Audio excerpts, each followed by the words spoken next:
You wanted the best. You've got the best podcast, the hottest podcast in the world. The Chris Voss Show, the preeminent podcast with guests so smart you may experience serious brain bleed. Get ready. Strap yourself in. Keep your hands, arms, and legs inside the vehicle at all times, because you're about to go on a monster education roller coaster with your brain. Now, here's your host, Chris Voss.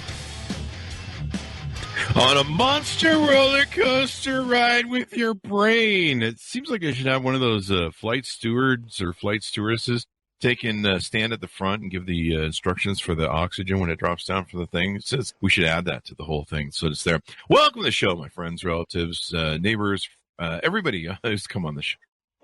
My relatives, what? My relatives don't listen to the show. They hate me already.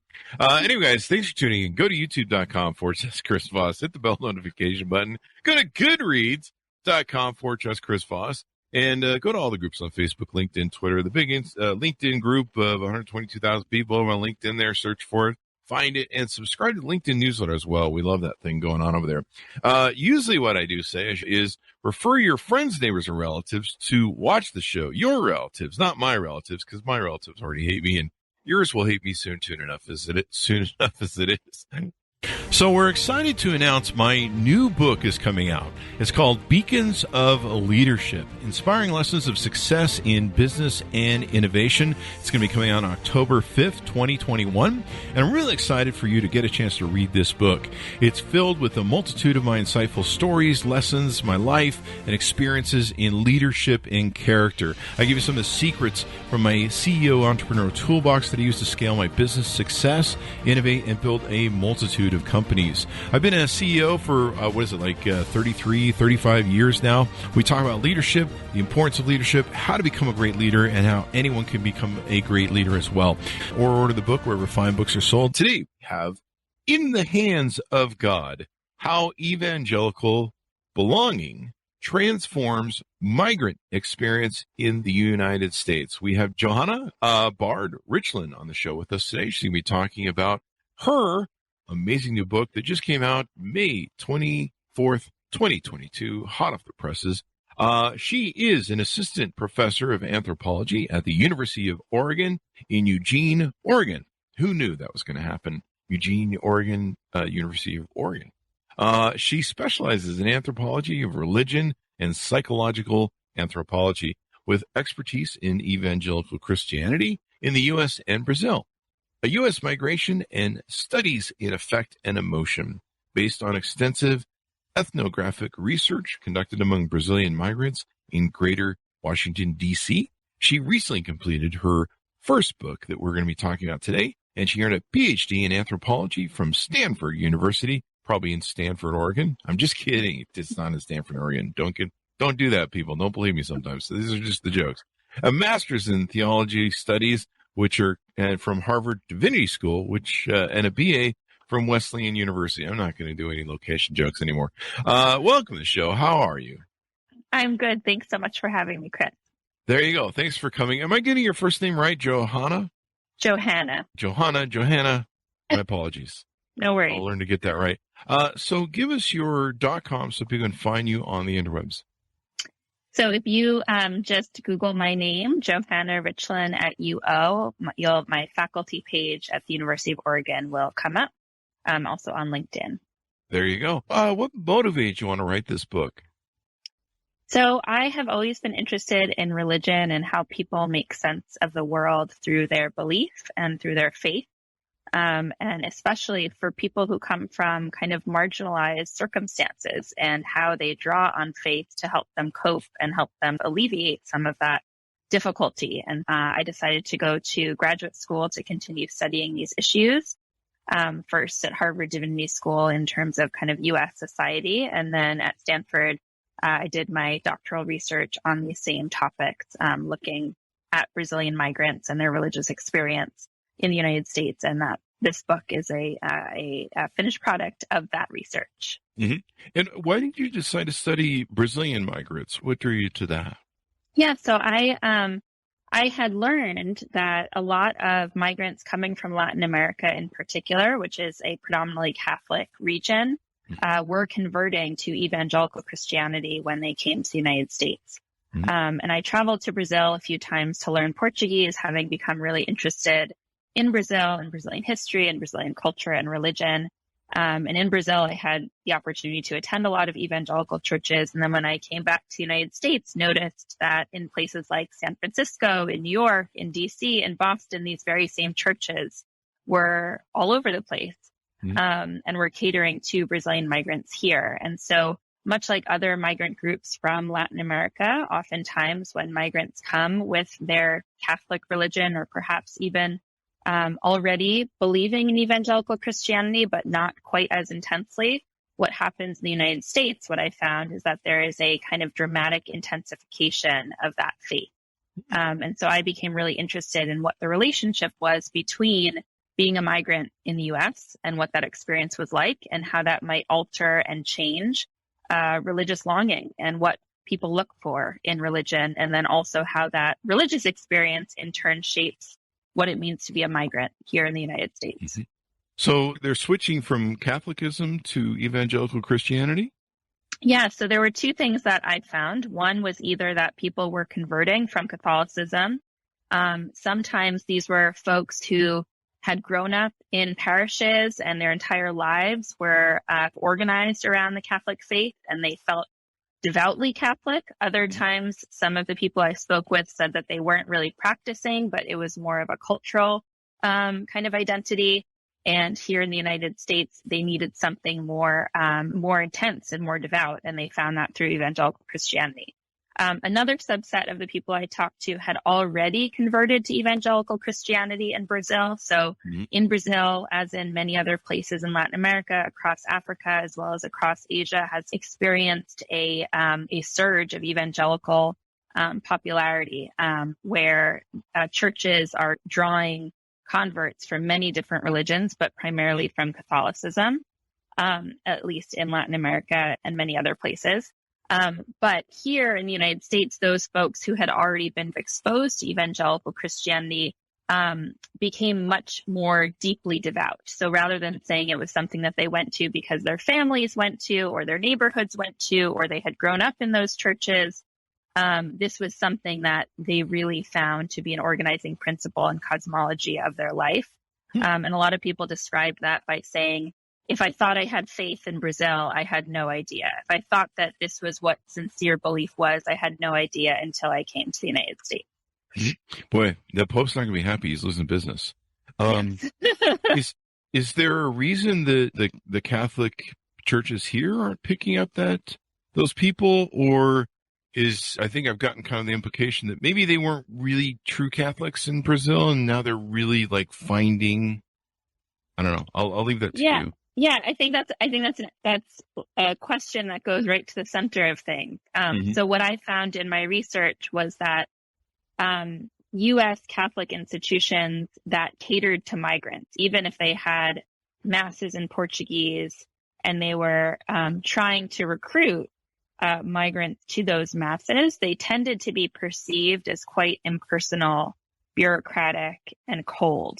And that was in contrast to how evangelical churches were perceived, which was much more familiar, about personal faith and personal healing, and based on an individual's experience, not only of faith, but also of community. And so that, in my findings, was very much more satisfying to the needs of what migrants here were experiencing. And I should say that most of the people that I spoke to were undocumented migrants. So about 70% of Brazilian migrants in the United States are undocumented. And while Brazilians are a case study of kind of Latin Americans more general, that is quite representative that a lot of the undocumented population in the United States is from Latin America.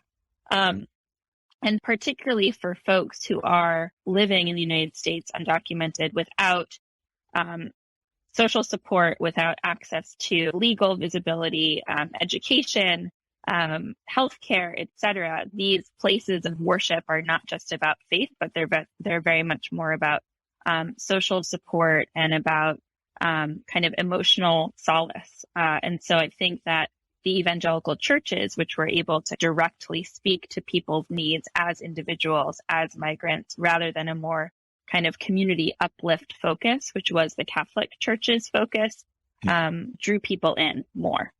Yeah. And human beings need community. Mm-hmm. We need social community, especially when you come to a strange place like America. Like, I'll give you, it's pretty strange these days. And maybe there's language barriers or cultural barriers, and sometimes there's some good people in this country and some bad people. I'm just letting you in right now to know about that going on. And not everyone's friendly. But I think that's good because human beings need community. And it sounds interesting. We talk a lot about different aspects of religion on this show and book authors that have come on. But it sounds like religion is really good at integrating people. We talked about before about the show, and I'd heard and read, and I wasn't sure if it was substantiated because I hear it a lot. I'm on the internet. I'm on Twitter a lot, and I read a lot, but I'm not sure how much I believe. We're actually one of the better countries at being able to integrate migrants and having a melting pot. We've been doing this melting pot for a while. I guess we're good at it, maybe. Yeah, so I think some of the kind of prevailing theories about why it is in the United States that religion tends to be something that helps people assimilate to this country rather than as a barrier. It's more of a bridge than a barrier in the scholarship and the language, is that because we're a predominantly Christian nation, where even though we have attrition and decline in terms of Christianity, still the majority of people in this country identify as Christian. Christian migrants who come to this country, they can use that as a resource to assimilate.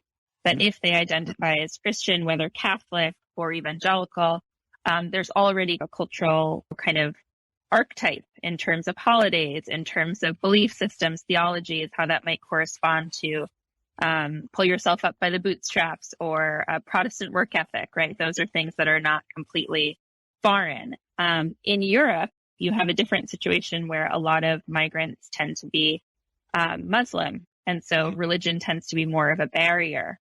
You also have countries in Western Europe which are receiving more migrants who already don't identify as strongly with Christianity as the United States continues to do in the 21st century. And religion in general, if you look at France, that there's a sense of wanting to very strongly separate public culture from any sort of religion outpouring.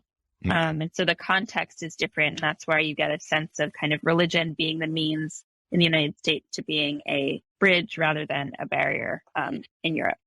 Yeah. I'm thinking now about the separation of racism. And of course, since we're a Christian country, have been for 450 years, the Muslim thing is an issue for a lot of countries.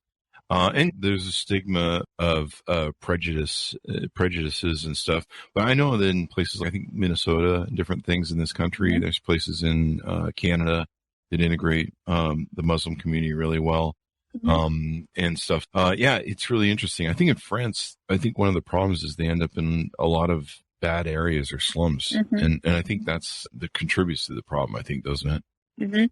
Yeah, and in the U.S., I think another piece of it that's important to note is that religious institutions have always been important to civic culture. And so even though you would have groups and waves, Catholics, Jews, Muslims coming into this country, they were able to use the same institutional structures as churches to set up schools, set up hospitals, set up community centers, and get that kind of visibility and kind of seat at the table in some ways, that because our country valorizes religion in that way, that even if they're different faiths, if they fit into those kinds of organizational slots, then they provide benefits for the community adherents.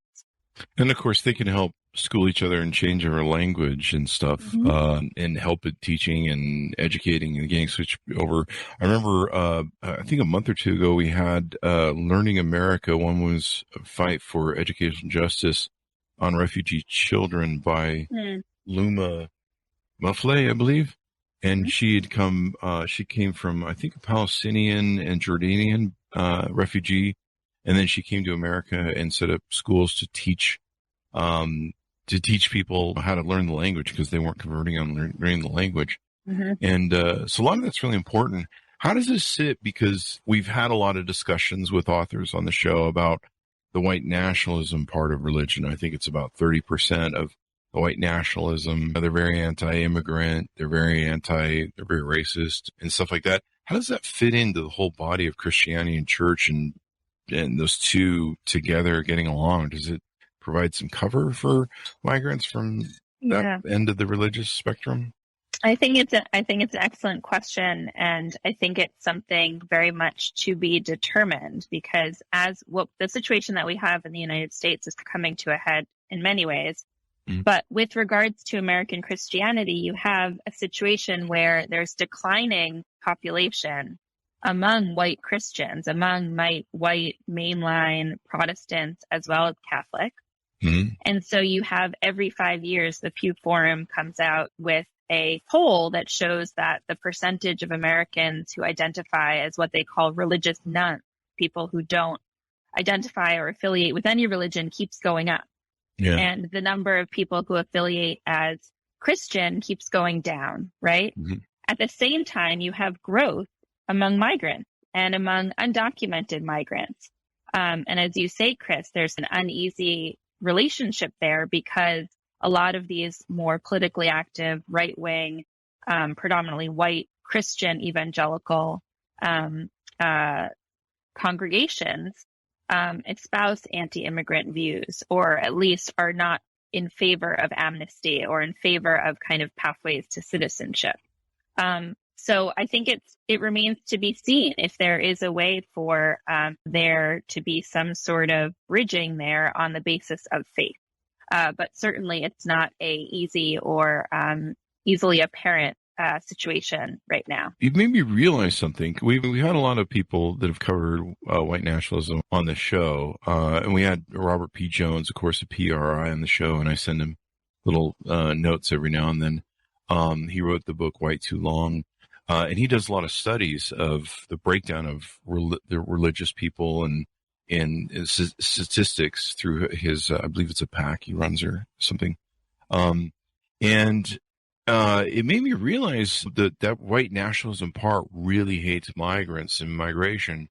And it's almost like a competing thing, but maybe they see more of it because they're in that religious thing. I always wonder why they have such a thing. And I know it's because of the decline of white people and minorities becoming a majority by, I believe it's 2050 that it's speculated. And there's real fear. I forget the name of it. There's real fear of losing that power and that money and that, I forget the term for it. But it's very interesting. And then, of course, Matthew Iglesias was on the show, who talked about 1 billion Americans, the case for thinking bigger, and the fact that we are a shrinking country, and that doesn't help us with a growing country like China that can dominate us. And that's what made America great. Was one of the things was that we're the largest market in the world, and we could push the dollar around. The dollar, a lot of people don't realize our ability to make everybody buy everything in dollars is our last big thing. And once that changes, the yen and the ruble, they've been trying to attack the fear. Anyway, I'm getting a little off on the thing there, but I'm giving some plugs to the thing that people need to realize. Migrants are really important to this country. This country needs to grow. Everywhere I go in Utah here, there's unemployment signs everywhere, and they want to hire people. Walmart's got a big giant sign out front that's $17 an hour. People are paying $20. It's getting out of control. We need people to come here to work, man, so we can keep this economy going and not fall into a deep recession. Yeah, and I think that that's one of the keys.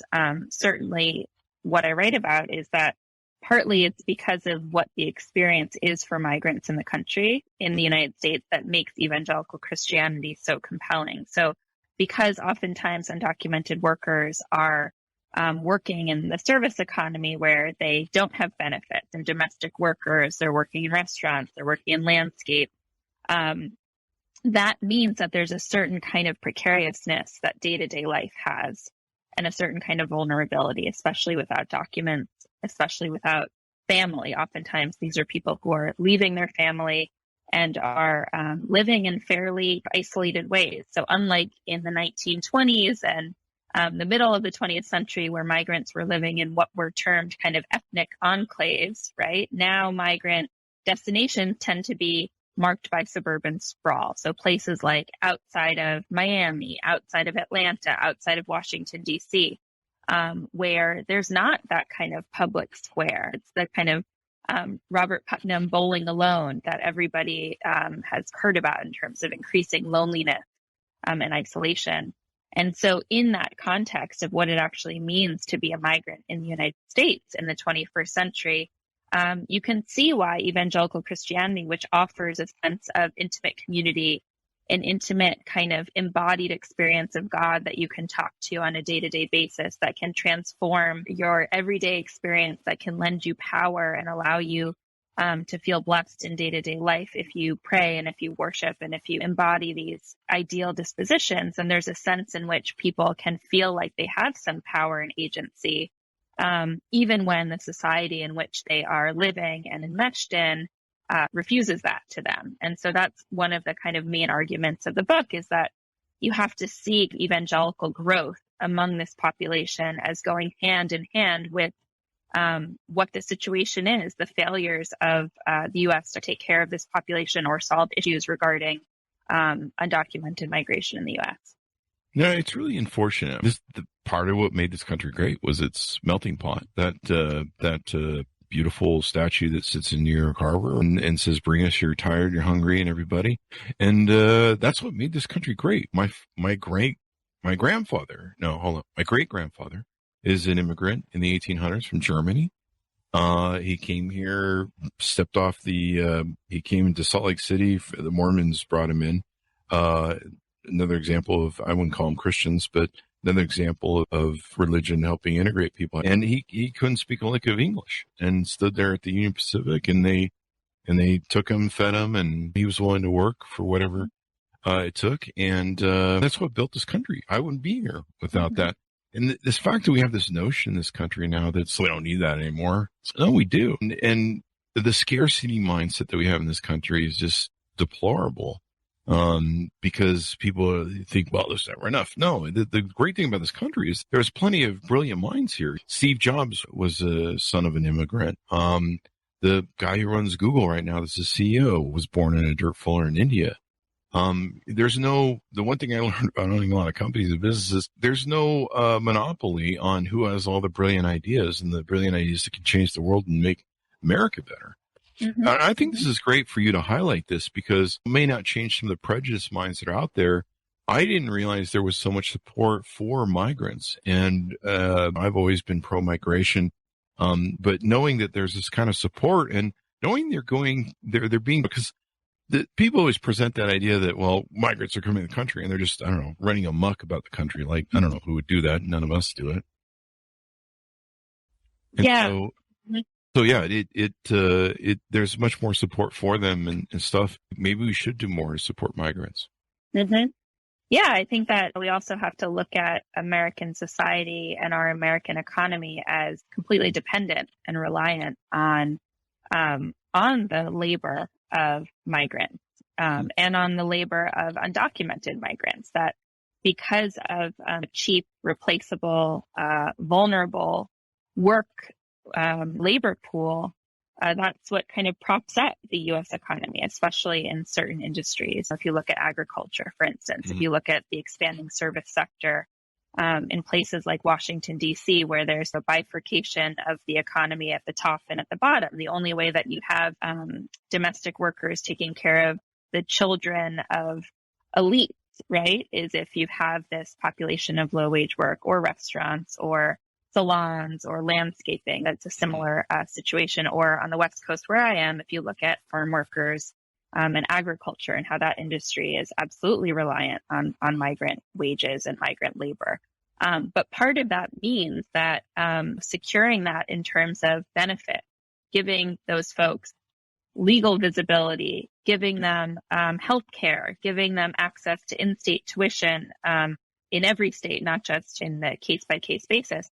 All of that costs a lot of money, and then would mean that those wages would not be so cheap for people to hire. So we have to think about this as a very much structural and systemic issue, and why I think it's so difficult, certainly for Congress to solve in terms of what immigration policy reform would actually look, because there is quite an interest in maintaining an exploitable and a low-wage pool of labor. Yeah. What people don't realize is a lot of the baby boomers checked out. They took their retirements and checked out. A lot of people in the later Gen Z checked out, took their retirements early and checked out. They're gone. And for 20 years now, maybe 40 years, I've been hearing about how eventually the large baby boomer generation, which is larger than any that has come after, once they retire and disappear from the thing, there's not really a good support system for the Social Security, and not only keeping those guys in Social Security, but also just keeping everything going. And we need to expand the population of this country. We have to, or we're a dying population. You look at what's going on in Japan, where they have huge, I don't know if the right word is gentrification issues, but they have huge issues between their older generation and the younger generation. The younger generation didn't have kids either. So their future is really almost dying, and some people predict it will die. I think even Elon Musk said some stuff about that. But what's happened is the boomers have left early because of COVID. And that's why we're struggling. And people are like, why are prices going up? But we really like the more pay we're getting. And you're like, it's because companies are having to compete. There's not enough employees to hire. We're at the lowest employment, I think, ever. I don't know, since they started tracking it. And yeah, we really need more people to come here. But everyone's like, we don't want people here because they'll, I don't know, increase the prices. No, they won't. Actually, you probably get some stability from what's going on right now. Yeah. And I think that we're in a situation in the United States, and not just for migrants, but just in general, what it means to live in the 21st century, where people are more and more left to their own devices, their own personal strength, their own willpower to fix these broader societal problems. Yeah. So with less institutional support, with less kind of social welfare programming, right, across the board, people are left to figure it out on their own, to work on their own interior landscapes and feelings and think about how best to do that. And so certainly Brazilian migrants and migrants in general that turn to evangelical Christianity is part and parcel of that, which is that in 21st century America, there are growing rates of depression, there are growing rates of anxiety, there's growing rates of loneliness, of people living on their own, right? More than they ever have before. And all of these trends mean that people are left to figure that out on their own. And so in many ways, it's not surprising that a religion that valorizes turning inward in many ways, working on one's own righteousness, using mechanisms like prayer and Bible study and thinking about one's family within the lens of God, all of those things mean that you're responding in the only way possible to what the current situation is, because so much of the social fabric for everybody has been starting to fray. Yeah, and just expanding more people here and building it out. And we're an entrepreneuristic country. We're a country where brilliant ideas can succeed, and then they employ others. Like I mentioned with Steve Jobs, look how many people Apple employs and everything because of really him. I mean, he was an important part of it, but really the marketing behind was Steve Jobs and everything he did, the changes he made. We have these incredible cell phones now that have driven so many different economies and social media things. All that came out of the iPhone. And his father was an immigrant. Do we need to embrace immigrants easier? Do we need to give them driver's licenses sooner and not do all this stupid stuff? Like I'm almost of the opinion that, look, let's get him in the U.S. program. Let's get him taxed. Let's get him on the W-2s. I think it's $30,000 or whatever it costs in years to go through citizenship programs with us. Why don't we just get him in the tax base? Let's go. Well, and the interesting thing, Chris, is that many of these people who live here undocumented and get no benefits are paying their taxes. They are still paying their taxes. Oh, wow. They get tax ID numbers. They don't have Social Security numbers, and they don't get health insurance. They don't get in-state tuition, but they pay their taxes. And so exactly what you're saying about the case of Steve Jobs, I think that many of the migrants that I met are painfully aware of. They're painfully aware of how they're contributing. They're painfully aware of the fact that they've come with the best of intentions to work hard, to provide for their families, to contribute to this country. And many of them were motivated to come because of the American dream, right? Because they wanted a better life. They aspired for a better life for themselves and their families.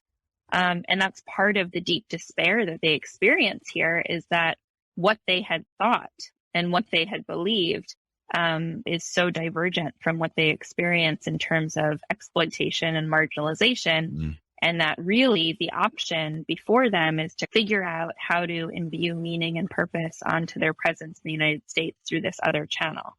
And evangelical churches do a really good job of that, because they say you're here for a reason. It's not just chance. It wasn't a mistake. You're here to meet God. You're here to improve the United States through your vision. And it's all going to work out. So it's a very kind of consoling message when you think about it, especially in the context of that kind of grave disillusionment that many people experience once they get here. Yeah, it's sad that we don't support people better. What made this country is, like I said, the melting pot. Everybody coming here and us being a nation of so many different diverse groups of people. Even in California, I can go to the little barrios in California where you have the Chinese food and Chinese culture and stuff. And you can go all over LA, and it's just every little area, and the food is just so excellent. In fact, I'm getting hungry again. And the people are wonderful. I've met people in LA that they've probably been there for 20 or 30 years. They've never they can't speak a lick of English, but you go in the restaurants and wow. The food is amazing. The people are nice. They're pretty much integrated in society. If you make great food, you don't have to speak my language. It's not my language. It's not my country. That's the beautiful part about this country. It's all a mixture of everybody. And hey, man, if you pay your taxes and we all get along and no one gets shot, we're all happy, I guess. I don't know. That's one way of thinking about it. Anything more you want to touch on or tease out about your book?